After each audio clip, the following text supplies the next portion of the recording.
Bien, estamos con una nueva invitada en este programa. Ella es Ana Luisa Young, que es la directora ejecutiva de la corporación La Esperanza. Y ella está junto a nosotros en esta oportunidad para contarnos de su punto de vista respecto al uso de la marihuana. ¿Cómo estás, Ana Luisa? Bienvenida y Kike el día.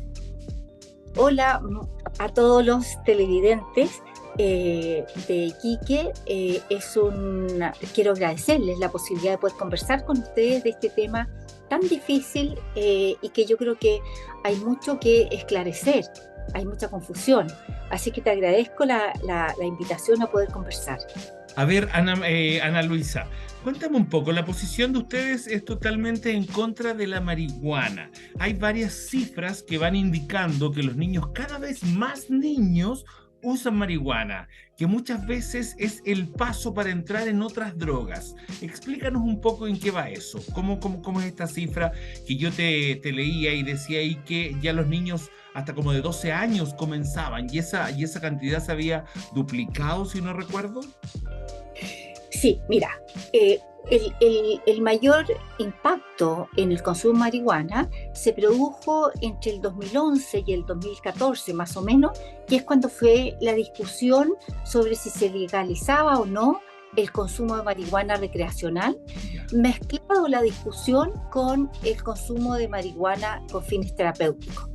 Ahí se produjo tal confusión y vino esta sensación de que ya se iba a legalizar, que hubo un boom en todos los colegios, además de en la población general, pero en los colegios donde se duplicó y llegamos incluso a tener niveles de un 34% de los alumnos que consumían al menos una vez al año. Eso fue, la verdad, que una cifra impactante. Hoy día, la última encuesta de Senda, que Ya, salió hace semanas, ya. nos habla de una cifra menor, por lo tanto ha bajado el consumo en escolares. Claro que es una cifra tomada post pandemia, o sea, cuando estábamos recién saliendo de la pandemia. Yo creo que la pandemia nos hizo un favor, entre comillas, porque la marihuana y otras drogas, en general, los escolares la consumen en carretes, a la salida de los colegios, después de los partidos de fútbol, etcétera. Entonces, se necesita más bien una instancia de vida social para Ya, adquirirla y para consumirla. que la pandemia Entonces, la tenía frenada. la pandemia de alguna manera nos ayudó en esto y hay que ver cómo viene el post pandemia, es decir, cuando de verdad la encuesta esté tomada, por ejemplo, este año, que sea la encuesta, para ver que no haya en el fondo una disparada del consumo, que lleguemos a tasas como las que teníamos antes. Yo espero que esto haya sido un antes y un después, en el sentido de que los alumnos efectivamente terminen este proceso consumiendo menos de lo que consumían antes de la pandemia. Ahora, Perfecto. ¿cuál es el problema más importante de esto, Karim? Y es que hay una confusión en el mensaje. A ver. Yo partir siendo muy clara, la marihuana es una sustancia que altera el funcionamiento del cerebro, que produce cambios, que en el fondo altera el juicio de la realidad, y por lo tanto lo primero que tenemos que decir es que algunas de esas alteraciones incluso pueden llegar a ser permanentes cuando el consumo se inicia, especialmente antes de los 22 años, ¿ya? Entonces, podemos tener un daño permanente cuando esto se hace siendo niños, adolescentes e incluso jóvenes. Lo segundo es que siendo independiente de la edad, produce otros daños, como son alteraciones en el lóbulo frontal, como son gatillar esquizofrenia cuando la persona tiene en la base una disposición a eso, crisis de pánico, crisis de angustia, brotes psicóticos, sobre todo las variedades que hoy día se están ofreciendo, que son variedades que tienen una concentración de una de sus sustancias que se llama THC, uno de los cannabinoides que tiene, se llama THC, ¿ya? Y esa es la sustancia que finalmente es la que provoca las alteraciones o aquello justamente que la gente busca, el sentirse más relajado, el reírse, pero en algunos casos, especialmente variedades que lo que hacen es producir todo lo contrario, producir algún tipo de Brote psicótico, euforia. y brotes psicóticos que pueden terminar siendo tremendamente graves en sus consecuencias. Entonces, lo primero es decir, en el mensaje, la marihuana no es una matita verde que no hace nada, es una matita de la que hay que tener cuidado, es una matita potencialmente que produce daño, y así la evidencia científica lo demuestra hoy día. Tú me ibas a preguntar algo. Sí, te iba a decir que si también el uso de marihuana es la entrada para otras drogas más duras. A ver, es una discusión que se hizo a partir del 2010, 2011, pero sin duda hoy día, dentro de los estudios de mayor evidencia, por ejemplo, de una doctora norteamericana, la doctora Nora Volkow, que pescó 200 estudios distintos, y ella concluye que sí es la puerta de entrada a otras drogas. A veces no sola, ¿ya? A veces va junto con el alcohol. Pero, por ejemplo, las personas que nosotros rehabilitamos en Corporación La Esperanza, que son adultos, cuando ellos relatan el inicio de su consumo, en la base, la marihuana sola está en el 34% de quienes se rehabilitan con nosotros. El alcohol solo está en el 45% de quienes se rehabilitan con nosotros. Y el otro porcentaje está un policonsumo inicial o algunos que partieron solo con el cigarro. Entonces, lo que sí es que quienes parten con la marihuana, porque distinto es que es la droga de inicio, ¿ya? Sí, es la droga de inicio entendiendo el alcohol como un tipo de droga también. Pero el punto 2 es tu pregunta, si con eso escalamos a otras drogas. Y eso es lo que se ha demostrado que sí, que es una sustancia en muchos casos, evidentemente no en todos, en muchos casos que especialmente estas variedades que producen, que no son las típicamente depresoras, sino que producen visiones, temas psicóticos, etc., son muchas veces la primera instancia a probar cualquiera de las otras drogas químicas que hoy día están a disposición en nuestro país de los estudiantes, de los adultos, que es lo que a nosotros nos preocupa muchísimo, todo lo que tiene que ver con las drogas químicas. Entonces, la respuesta es sí, pero me faltaba un dato de lo anterior. Yo te dije que hay dos cosas que hay que tener claras en el mensaje. Una, que sí es potencialmente dañina, especialmente cuando comienza a consumir a temprana edad o cuando una persona es vulnerable. Y una persona es vulnerable cuando psicológicamente está en una situación donde tiene un montón de factores de riesgo, cuando socialmente tiene un montón de factores de riesgo, o cuando psicológicamente o psiquiátricamente tiene una disposición que puede gatillar una enfermedad, la marihuana. Pero lo segundo, que es muy importante, es que es adictiva o potencialmente es adictiva, potencialmente puede crear dependencia. Y eso hay que tenerlo en cuenta para que el que decide consumir está bien, está dentro del marco de las decisiones de cada uno, pero que no esté confundido en este punto. Estamos hablando de una sustancia que no es inocua, que potencialmente produce daño y que potencialmente es adictiva. Hay un dato de Senda que dice que se refiere a los menores, que habla de cerca de un 20% podría desarrollar conductas de dependencia. Perfecto. De este. Perfecto. Oye, ¿ustedes en la Corporación La Esperanza en qué ciudades están? Estamos en Arica. Hace un tiempo estábamos en Iquique, estuvimos largos años en Iquique. Desgraciadamente los recursos se nos hicieron poco y finalmente tuvimos que quedarnos en Arica, que era donde teníamos el centro residencial. Iquique era ambulatorio, pero recibimos gente de Arica, bastante gente que viene porque no hay suficientes oportunidades y van a nuestro centro. Bueno, y en Santiago y también en Rancagua, entiendo. Santiago, Arica y Santiago son de hombres. Y en Rancagua Rancagua es de mujeres. tenemos dos programas para mujeres.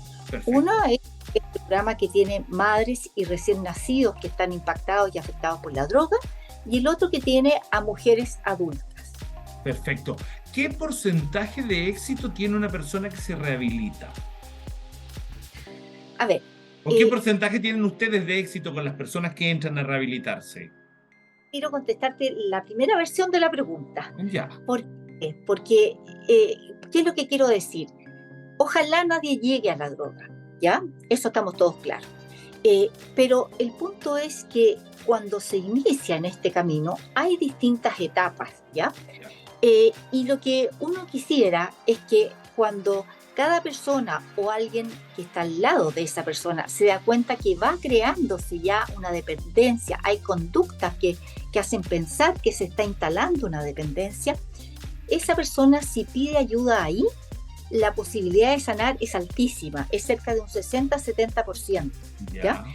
No, y de no enfermar, porque cuando ya entra una dependencia que está establecida en el SM4 y SM5 y en el C10, o sea, en todos los digamos, nomenclatura de que decide cómo es una enfermedad psiquiátrica, cuando pasa a cierto nivel, se establece una enfermedad que es irreversible pero controlable, ¿ya? Es una enfermedad que va a ser permanente, crónica, ¿ya? Entonces, por eso que yo quería contestártela de esta manera, para que todo aquel que ya está viendo que no puede dejar tan fácil de consumir alcohol, que no puede postergar el pito de marihuana, que ya la cocaína está siendo un problema, pida ayuda al tiro, porque las posibilidades de revertir son muy altas y sobre todo de no enfermar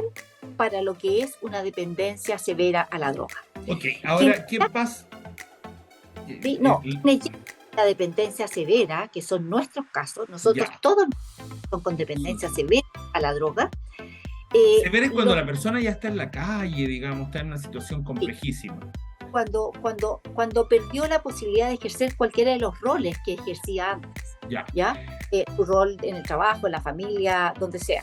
Ahora, ¿cuál es tu mirada respecto a que muchas veces esto se quiera legalizar y que ya haya países que la hayan legalizado? Mira, es bueno que haya sucedido lo siguiente, y es que otros hayan empezado antes que nosotros, ¿ya? Vamos a referirnos a la legalización de la marihuana, porque en el fondo es esa la que ha comenzado en varios países. Sin embargo, hoy día tenemos la ventaja de ya tener cifras acumuladas que puedan dar cuenta de qué ha pasado en esos países. En Washington, en Canadá, en Uruguay. Y en ese sentido tenemos datos bien importantes respecto del consumo. En todos esos países ha aumentado el consumo. En Washington y Canadá se ha duplicado el consumo, perdón, y Colorado.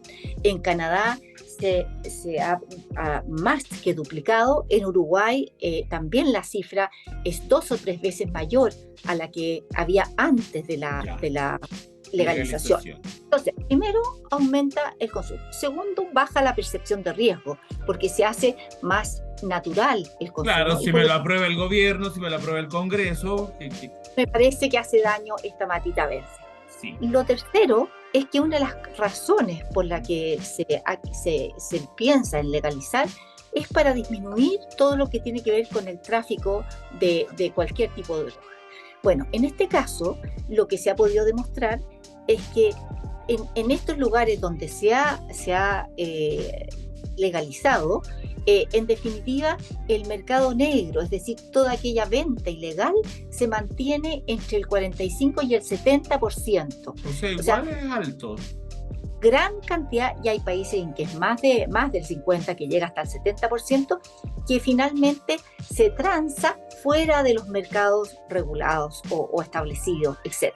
Entonces, ahí tenemos un segundo dato para poder decir, a ver, no era tan buena esta salida, ¿ya? La Entonces, parte que tenemos, quiero que me expliques es cuando me hablas de legalizar la marihuana, ¿es recreacional o terapéutica esa legalización?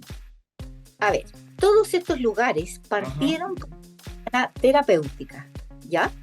Y a poco andar siguieron con la marihuana recreacional. recreación. La verdad es que para la gente que yo quiero separar a quien tiene una enfermedad, tiene un hijo que tiene con epilepsia refractaria Claro, o que haya un sufrimiento real, esa gente pide alguna alternativa adicional a la que existe y yo creo que ahí tiene que haber un punto desde el Servicio Nacional de Salud en algo que de verdad esté controlado en su calidad, en la concentración, porque la cannabis tiene muchos elementos que la componen, muchos cannabinoides, y solo uno o dos son los que van a ayudar a paliar estas enfermedades. Por lo ya, tanto, si uno planta una mata o consigue aceite, puede que ese aceite tenga puro THC, o sea, o no puro, porque las concentraciones son de 10, 12, 15% ya, de THC, que es lo que la hace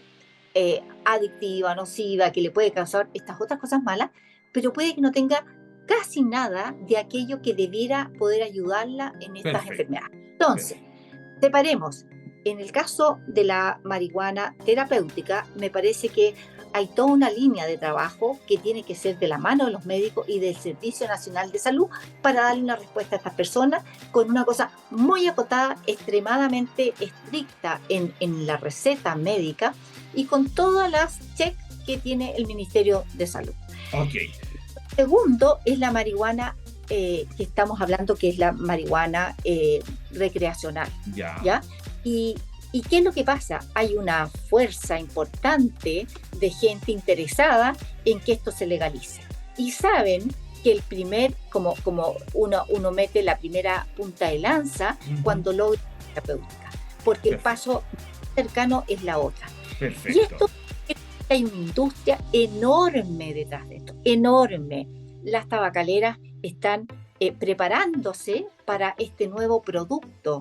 Eh, y, y, y entonces lo que tenemos que tener claro es que esto es un súper negocio, Ah, ¿ya? perfecto. Oye, Ana Luisa, ya tenemos que irnos despidiendo. Ustedes tienen una colecta.